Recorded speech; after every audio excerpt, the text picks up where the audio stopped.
What is up, guys? It's Austin from JonesBrosGarage, back again today for another video. And I think this is a video that a lot of people have been waiting for. I've been waiting for. Today we're going to do an in-depth, deep review on the 2022 Husqvarna 701sm.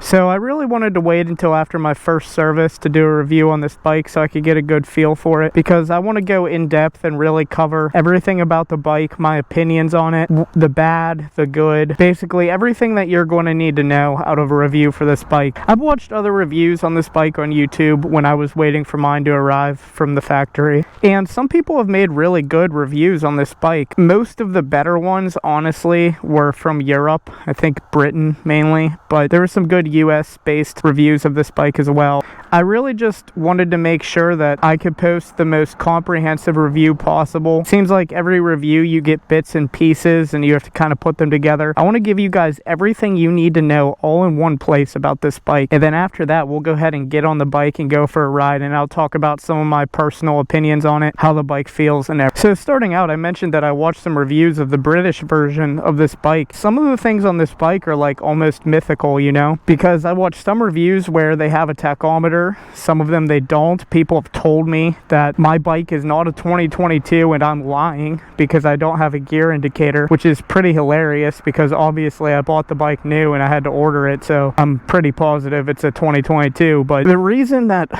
all of these differences occur and people don't really know is because there's differences between the US and the European models. As far as I know a few of the key differences. There might be more that I miss, and there might even be other differences for other markets. We'll go ahead and cover what I do know is different about this US bike other than a European bike. So the European bikes have a different dash. All we have is the speed and the distance and a clock. That's it. Very, very basic. Now, the European dash, I've heard that they have a gear indicator. I haven't even seen a picture of that, but that is what I have been told. And I know they have a tachometer. It's kind of like a makeshift tachometer that just counts a bunch of 8s on here, and they count up just to give you an idea of where you are in the rev range. It doesn't show you like an exact idea of what revs you're at as far as I know, but it gives you a general understanding.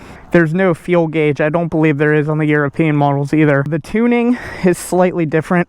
I think the European models are even more restricted than this US model, which we'll get into, but this US model is very restricted by emissions. That is one thing that we will cover. The turn signals are different. I can't even show you because I don't have mine anymore. Basically, the OEM turn signals on this, they're just big and bulky, and I think they're a little bit slimmer in their LEDs on the European models, but for some reason we don't get that on the US model. So I believe that about covers it for the differences. Now, the things that are always the same on the European and the US models, we'll go ahead and cover now. It's always going to be a 692.7 cc single cylinder motor. So it's a big thumper. It's the same motor that's in the 690 SMCR. It's very, very, very similar to this bike, actually almost identical. There's really minor differences on these newer models. I think the KTM has a USB port somewhere up here, and the Husky doesn't, at least for the US model. There's not really any big differences. There used to be some slight differences in the motor with balancing and vibrations and stuff, but now they're completely identical. Anyhow, yeah, as I mentioned, 692.7 cc single cylinder. I believe it's the same motor that you could get in the Duke as well. It makes a claimed 74 horsepower and 54 foot-pounds of torque. It's pretty astronomical for a supermoto. Obviously, you're talking like 20 more horsepower than a motocross 450 bike will put out. That's with all of these restrictions on it. I mean, look at this exhaust. Something I'll mention about the exhaust now that we're over here looking at it is it gets very hot. You know, it's very restrictive.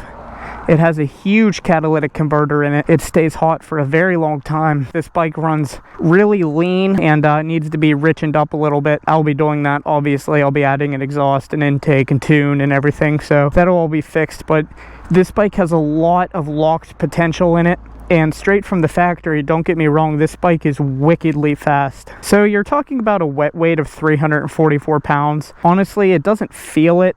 I mean, I know For a supermoto, that's a little heavy. If you're used to riding like motocross bikes or something, then that's going to feel a little heavy. It's a little bit heavier than a DRZ 400, although it doesn't feel it. It really carries its weight well and low. It feels lighter than it is, plus it has heaps and heaps of power. Regardless, it is a little bit heavy for a supermoto. If you're used to riding street bikes or sport bikes like I am, then this bike feels incredibly light. It feels so light to me moving it around my garage and everything. But again, for the supermoto side, I would say this is probably the heaviest bike that I would really call a supermoto. If you get any heavier than this, you start to get into like the Ducati Hypermotard, which is a really sick bike, but I don't really think it's a real supermoto like this is. This bike to me is a real supermoto. And of course, you could drop some of that weight by getting rid of the exhaust and everything and the emission stuff, as I mentioned. So all in all, I would say the weight on this bike is not a problem. It doesn't feel too heavy. It's not necessarily heavy to the point where you would, you know, really consider building a 450 over this, because the extra power that this has combined with the weight, they kind of even out to feel really similar. So the seat height is 35 inches or 890 millimeters. I'm 5'6". I'm wearing a full race suit right now, so it makes it even more difficult, but go ahead and show you me mounting the bike. So I know some people like to step on the peg and force themselves over, but I don't like doing that. Plus this is really muddy here and my kickstand might sink, so I usually just pick the bike up, swing my leg over, and yeah, now that I'm sitting on it, I could tippy-toe one side. I could almost tippy-toe both sides, but not quite. Once I get my foot up on the peg, I can lean off and flat foot one side. So for me at 5'6" with a pretty short inseam, this is a pretty well-fitting bike for me. It doesn't need lowered or anything like that. The Enduro model is a lot higher, and I definitely would struggle with that, but this 35-inch seat on here is really accessible. If I could ride this, you probably can ride this too without an issue. And it also makes it nice for, you know, being able to see above traffic and everything, if again you're used to riding more of a street oriented bike and not something based on a dirt bike like this. So two things that this has that the DRZ doesn't, that really makes this a great bike, is first of all, it has a 6-speed transmission, and obviously it's fuel injected. We don't really even need to talk about that. I feel like that goes without saying. It should be pretty obvious, but I will say it has a 6-speed transmission, and it has a slipper clutch, which seems to work really well. It also has something called shift assist, which works kind of like a quick shifter. It's supposed to auto blip down, and I believe you're supposed to be on the throttle while shifting up. I don't know, I kind of have issues with it. I found it works better if I let off a little bit and click up. It's kind of funny because I could pretty much do that on any bike anyhow, and I can't tell what is the quick shifter working and what is the slipper clutch, because the slipper clutch works really well also. But regardless, just know that it does have it. So the main frame of the bike is a steel trellis frame, pretty standard. You could see it running through here, especially standard for a KTM product. And the subframe is a polyamide, I believe that's how you say it. Basically it's like a plastic. Behind this fairing is your gas tank, and that's why the fairings on this look a little bigger and bulkier than a normal dirt bike, because obviously if you know anything about this bike, it carries its fuel tank in the rear, which helps with the balance and the stability of the bike. I will say, we'll talk about it when we get out and ride, the bike is like unbelievably stable for what it is. I've never ridden a supermoto style bike, you know, it's more stable than like a real naked bike, honestly. Look at that, baby, KTM. Nice. I don't see that around here too often. Sorry guys, but anyhow, yeah, the tank is just phenomenal at helping keep this bike stable. At least I believe. The center of gravity feels very low. Now the fuel tank is 3.4 gallons. I can't find exactly what kind of MPGs you get out of this. It's somewhere between 45 and 70 from what I've seen. Guess it really can range. And obviously you have no fuel gauge. You just have a warning light when it gets low, which is something that I really hate about this bike for the price you pay. Now for suspension, we have WP Apex forks and a WP Apex shock. It's all fully adjustable. These forks, try to get a good view. It's hard to see around the bars. I think you could see this side. You have compression on one side and rebound on the other, and the owner's manual has, you know, what the recommended settings are, and then you could kind of tinker with them.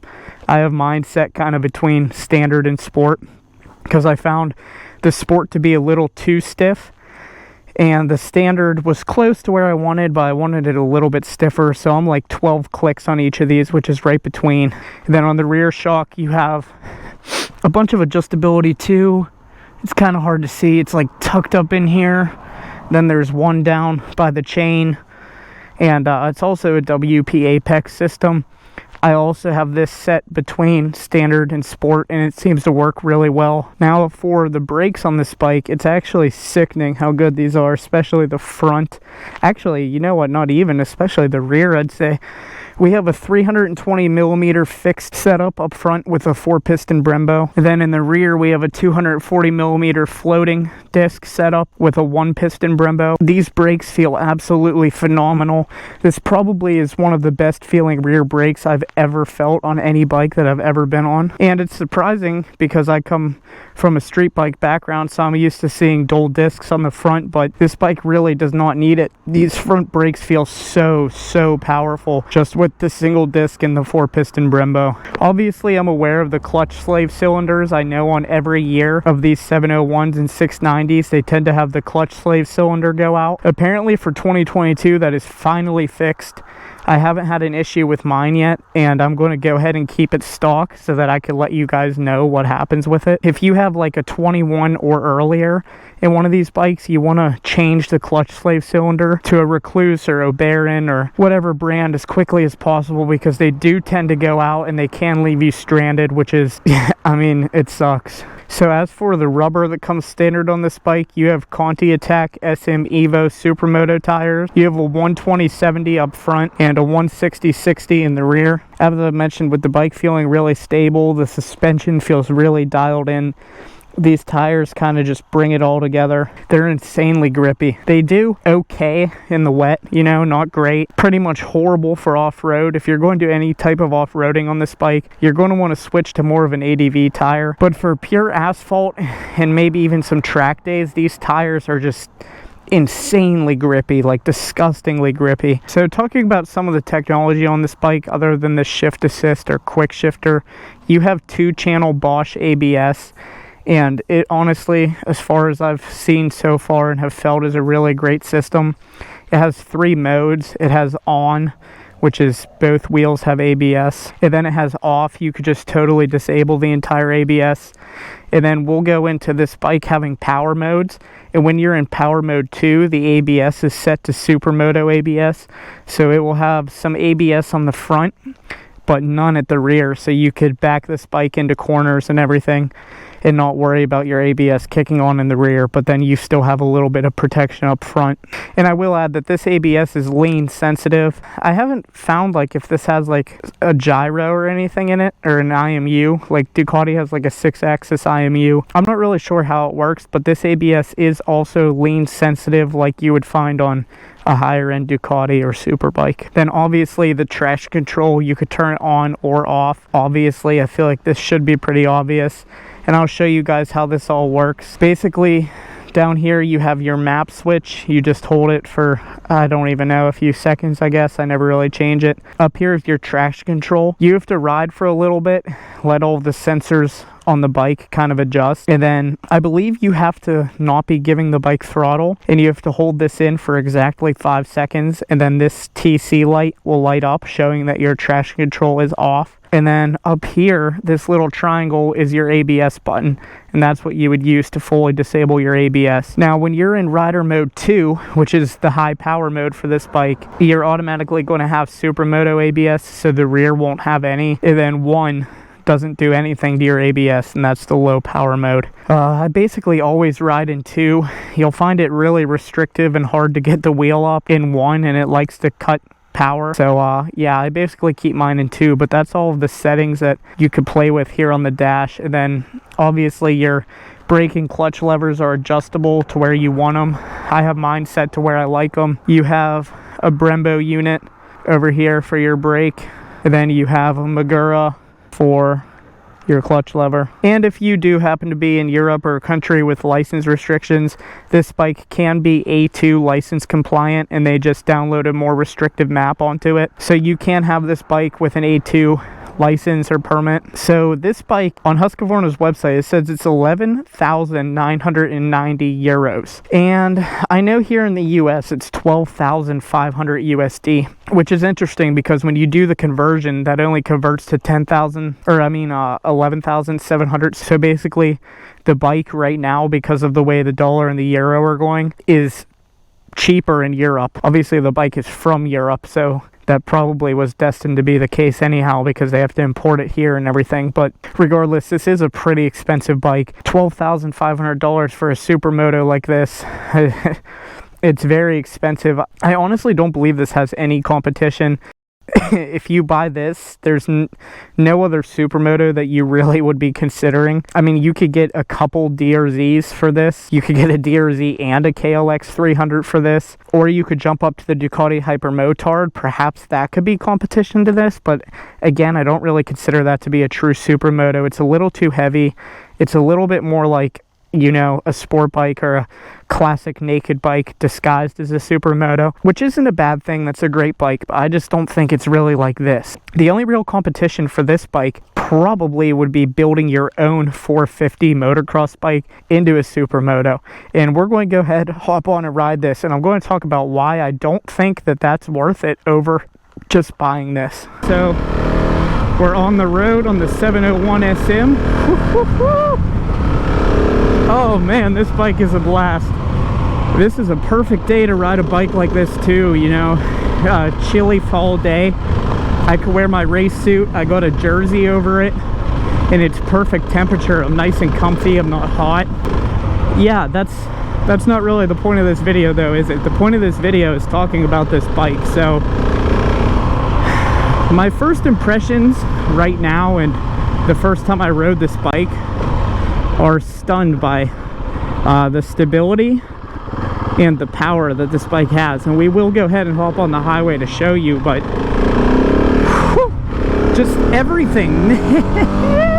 The braking, the cornering, it doesn't feel like a typical supermoto, basically.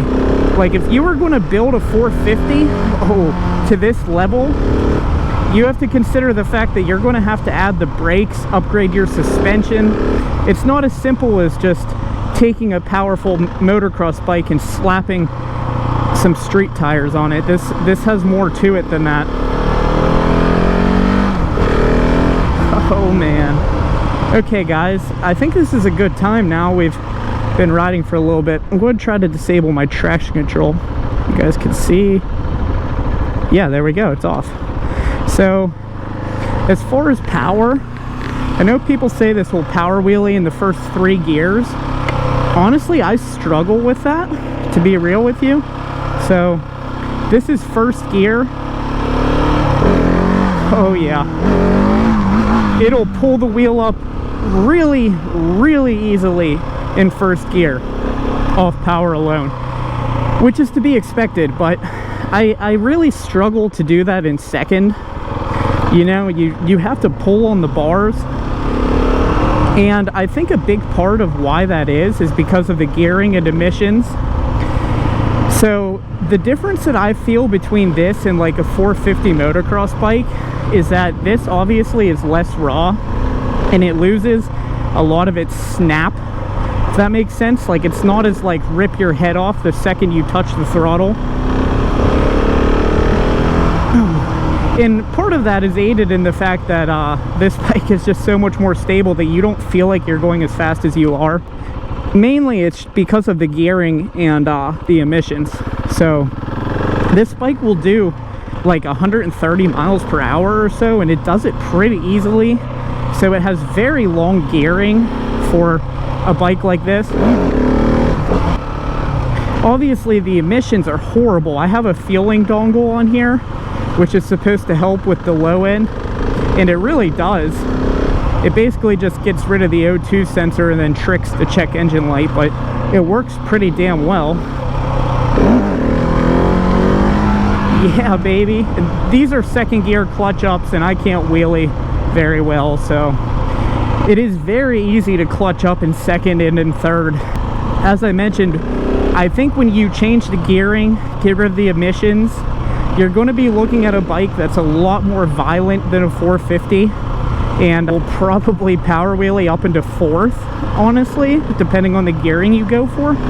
But in stock form, it does lack a bit of that rawness and intensity, I guess, of a 450 motocross bike. However, it makes up for it with its stability and speed. You know, its braking force, which is brutally powerful. All around, it's just a really stellar bike, and I'm really glad I went this route instead of building a 450, because by the time you build a 450 to this level, add this suspension, the brakes, everything, you're going to be looking at a bike that costs more than this. And obviously the big draw to a bike like this is the maintenance. The oil changes are recommended for every 6,000 miles, and as are the valve clearance checks. I'll be changing my oil every 2,000 miles or every couple of months, whichever comes first. And then I'll be doing the valve clearance checks on schedule. But the maintenance on something like this is a lot more laid back than it is on a true 450 motocross bike, which is one of the big draws to buying a bike like this over building one. On top of the fact that it's already street legal and you don't have to go through all of that hassle. Unfortunately, as I mentioned, there's not many supermotos being made anymore, so this doesn't really have a lot of competition, which definitely is unfortunate, but it really makes this bike stand out though in the market. Out of all the bikes I've ridden, there's nothing really like this, honestly. The handling though, with these tires and the suspension, when you get it dialed into where you want it, it is just so superb. In the rear brake, I'm used to, like, most bikes from the factory have a bit of sponginess on the rear brake, but this is not one of them.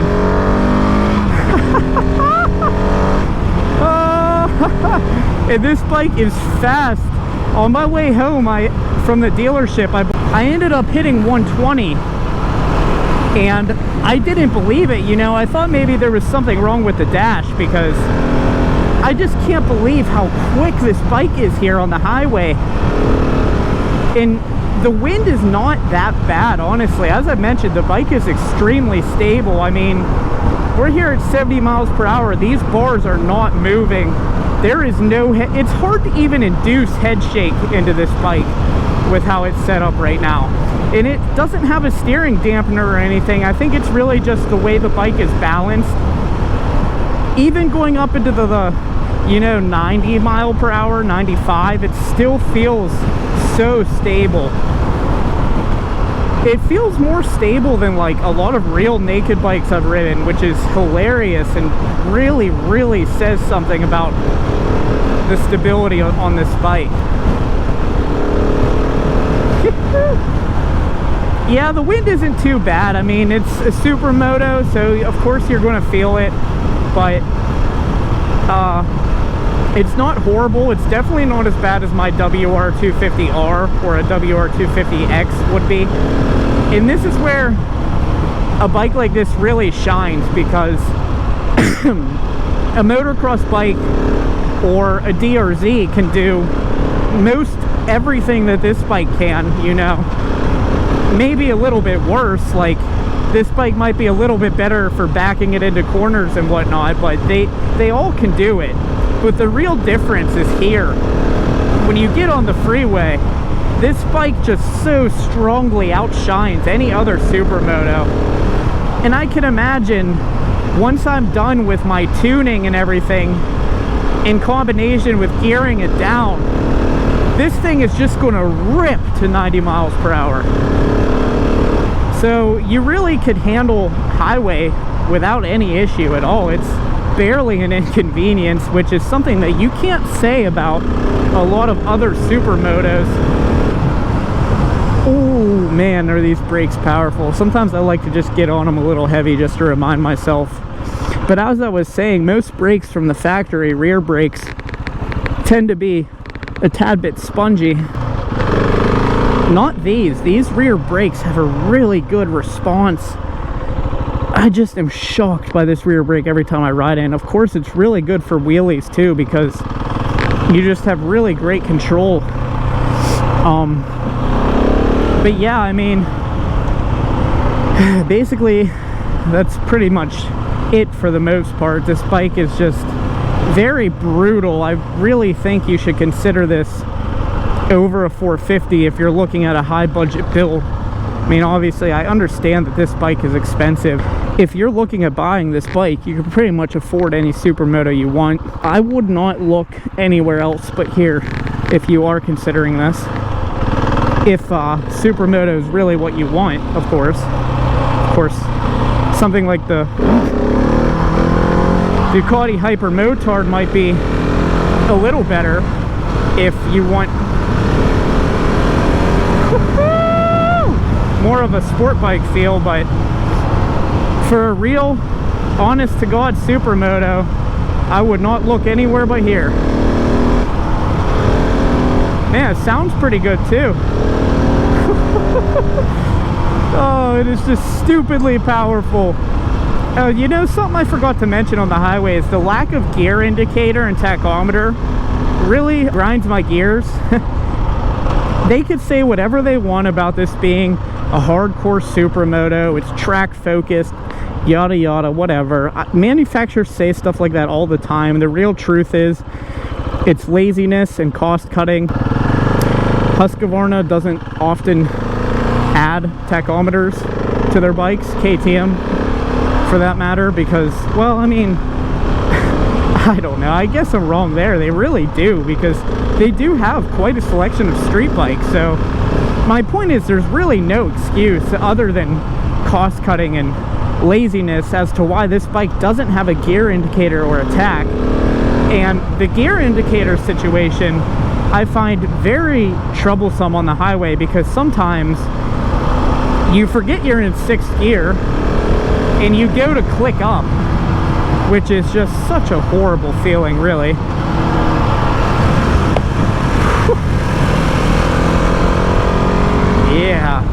Yeah, this bike is nice to wear a suit on though. I find that when I wear jeans, I have trouble. I don't stick to the seat very well. I know I said in one of my previous videos before that this bike, the seat isn't very comfy. Honestly, I think I kind of take that back. For a supermoto, for what this seat is pretty comfortable. I think it's really just a matter of wearing good quality pants and not just normal straight jeans was really the issue that I've found. And the exhaust over on this side, it has a heat shield, but it doesn't matter, it'll still burn the shit out of your ankle. They make better heat shields for it, which I know a lot of people do, and I have one coming from Tecmo, but it's on back order, because this thing will melt your boots. And if you're just wearing like street clothes, it will burn the shit out of your ankle. That is, the day I got this bike, I had that happen to me, and I was like, wow, you know, it took me by surprise. I'm just riding along and all of a sudden I feel like a harsh stinging on my ankle. Sure enough, it was that exhaust pipe that I had yet to realize was there.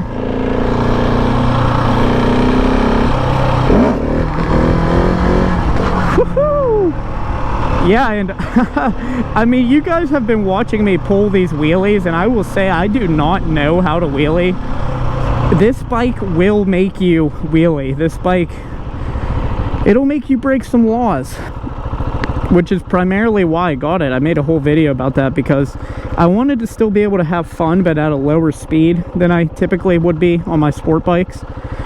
And look no further than this, because I could have fun on this bike cruising around at 20 miles per hour, just, you know, really hammering the front brake and picking the front wheel up. This bike, if you don't know how to wheelie, this bike will teach you very quickly, because it's quite difficult to keep the wheel down, especially, say you're coming out of, I've noticed this too.